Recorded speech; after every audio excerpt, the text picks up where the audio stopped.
Et les photographes. Aujourd'hui, on va parler de site internet, parce que vous avez sûrement passé des heures à créer votre site internet de photographe. Ou si c'est pas encore le cas, vous allez passer un temps fou dessus. Et vous avez raison, parce que c'est votre carte de visite, quoi. Et c'est aussi le moyen d'attirer de nouveaux clients. Aujourd'hui, j'ai envie de vous dire deux choses. La première, c'est que c'est la problématique de tous les photographes. C'est normal, parce que ça prend du temps et de la réflexion. La deuxième, c'est qu'aujourd'hui, dans cette vidéo, je vais vous parler de votre site internet sous un autre angle. Vous allez découvrir 3 erreurs à éviter pour avoir plus de clients.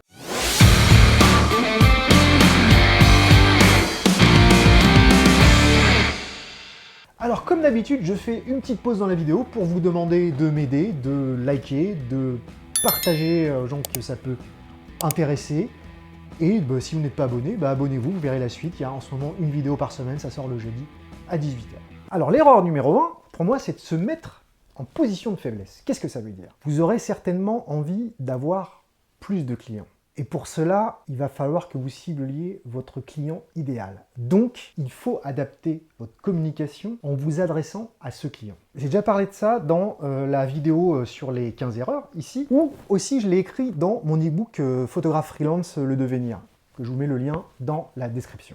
J'aborde ce sujet-là. Ici, ce dont je veux parler, c'est une erreur, selon moi, que je vois fréquemment sur les sites de photographes. Et cette erreur, c'est ne pas être force de proposition, ne pas définir exactement ce que vous proposez, quel problème vous allez résoudre pour vos clients. On va faire une petite étude de cas, un texte que j'ai trouvé sur un site d'un photographe. Concrètement, ça se traduit par ce genre de phrase. À l'écoute, je suis là pour vous accompagner et à réaliser tout type de prestations. Décortiquons un peu ça ensemble. À l'écoute, je comprends que par ce mot, le photographe, il veut montrer qu'il est empathique avec le client et qu'il est ouvert. Mais est-ce que ça vous parle vraiment à vous en tant que client? Est-ce que ça vous donne envie? Le problème, c'est que dès l'accroche, il se met dans une position passive, une position de repli, et visuellement, ça fait penser à une position de recul, comme ça.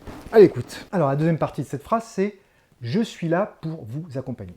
Alors, est-ce que le problème du client est qu'il a besoin d'être accompagné? Est-ce que vous avez envie, en tant que client, est-ce que vous vous mettez dans la peau du client, vous avez envie d'être accompagné par quelqu'un que vous ne connaissez pas, un parfait inconnu? Évidemment, le discours, il va dépendre de votre prospect, de la personne à qui vous vous adressez, et également de l'image que vous voulez renvoyer. Les deux, pour moi, sont fortement connectés. Alors, la phrase d'après, c'est « et réaliser tout type de prestations ». Et vendre mon slip, par exemple. En tout cas, moi, c'est ce que ça m'évoque comme phrase.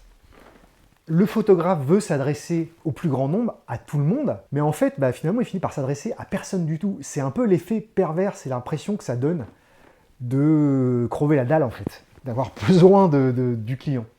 Donc, on est vraiment en position de faiblesse. Alors du coup, ce genre de phrase, quel type de client ça peut intéresser? Moi, je pense que ça va intéresser des clients qui ont besoin d'un photographe pro, mais pour exécuter une prestation telle qu'ils l'ont en tête, telle qu'ils l'imaginent, et évidemment, si possible, le moins cher possible. Donc c'est pas forcément ce genre de client qu'on veut attirer. Quelle va être la solution? Pour moi, il n'y a pas de phrase toute faite, parce que ça dépend trop de votre propre personnalité, de votre client idéal et de sa problématique, et de votre image de marque. Alors ces derniers temps, je m'intéresse au copywriting, c'est-à-dire l'art de vendre et de persuader avec les mots. Je pense que toute personne qui propose des services ou qui vend quelque chose devrait s'y intéressé, parce qu'en fait c'est plus l'art de se mettre dans la tête des gens et de savoir quels sont leurs problèmes et comment leur parler. Alors moi je débute totalement là-dedans, c'est un nouveau monde qui s'offre à moi et qui peut s'offrir à vous aussi. Erreur numéro 2, mettre trop de photos. Et ouais, c'est un petit paradoxe. Pourquoi auriez-vous trop de photos sur un site internet de photographe, de photographie? Alors vous allez me dire, c'est pas toi qui disais d'avoir un portfolio? Bah si, j'ai dit ça effectivement. Et pourtant, voici 6 raisons 6 pour lesquels vous avez trop de photos sur votre site. La première, c'est qu'il faut se positionner sur une spécialité, éventuellement sur 2 spécialités, mais qui doivent être en lien. Des photos de mariage avec des photos d'architecture, ça n'a aucun rapport, ça ne devrait pas être sur le même site, sauf si vous avez une identité visuelle très forte. 2, il faut montrer que le meilleur, parce que comme moi, vous faites certainement beaucoup de photos et puis vous avez envie de les montrer, mais il faut se retenir parce qu'une mauvaise image ou une image un peu moins forte sur votre site et le client ne va retenir que celle-là. 3, il faut parler à son persona. Une fois de plus, on s'adresse à son client idéal et donc on doit communiquer pour nous adresser à lui, à ce qu'il vient chercher. 4, montrer trop de photos sur votre site, ça va noyer le visiteur sous les images. Ça peut brouiller la navigation de votre site. Vers quelle page souhaitez-vous qu'il se dirige? La page contact la plupart du temps. 5. La vitesse de votre site est prise en compte par Google. J'avoue que j'y fais pas méga attention à ça, mais c'est quand même important. Et de toute façon, un site trop lent, ça nuit à l'expérience utilisateur, donc trop de photos, votre site sera trop lent à charger. Et enfin 6. Les réseaux sociaux sont plus adaptés pour montrer ces photos que votre site internet. Erreur numéro 3, vouloir absolument tenir un blog sur votre site internet. Alors écrire des articles sur votre site de photographe, ça paraît logique.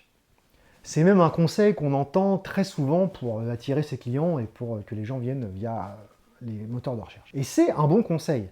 Mais ça ne veut pas dire que vous devez absolument tenir un blog sur votre site. Tenir un blog, est-ce que ça va vous apporter des nouveaux clients? On l'imagine. Peut-être un peu, mais ça va être à moyen terme, voire à long terme. Et ça va être seulement si, vous maîtrisez les techniques d'écriture d'articles de blog et que vous parlez uniquement de votre thématique. Et il faudra aussi que vous appreniez le SEO, les techniques de référencement naturel. Et bloguer sans connaître le SEO, ça va vous servir à rien. Et ne pas connaître le SEO, c'est d'ailleurs l'erreur la plus fréquente que je vois sur les sites internet de photographes. Et c'était aussi mon erreur au départ. C'est une erreur que je faisais moi-même, à savoir ne pas comprendre que une page ou un article égale un mot-clé ou une expression. Par exemple, si vous êtes photographe de mariage et que vous voulez vous référencer sur un lieu, vous avez l'idée d'écrire un article de blog présentant un reportage de mariage, ok, il faut juste faire attention à la rédaction, mais c'est très bien. Et si vous voulez éviter de ruiner votre propre travail par la suite, ne vous présentez pas d'autres articles de reportage de mariage dans ce lieu avec le même mot-clé, parce que sinon, les pages vont se bouffer entre elles. Exemple, photographe de mariage au château de Pétaouchnok. Et écrire des articles sur son site de photographe, c'est très très chronophage. Donc si vous devez choisir entre écrire des articles de blog ou vous concentrer sur un ou deux réseaux sociaux, à mon avis, la deuxième solution vous apportera plus de résultats.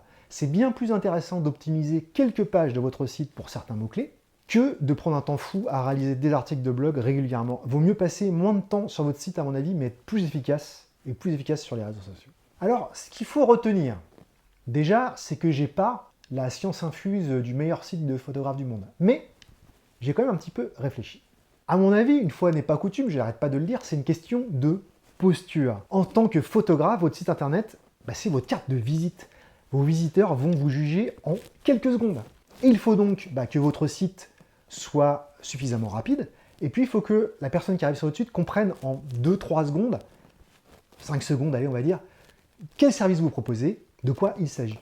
Il faut que votre professionnalisme soit prégnant sur le site et que l'expérience utilisateur soit agréable. Il va falloir travailler efficacement sur le SEO. Et enfin, il faut utiliser votre temps de manière efficace.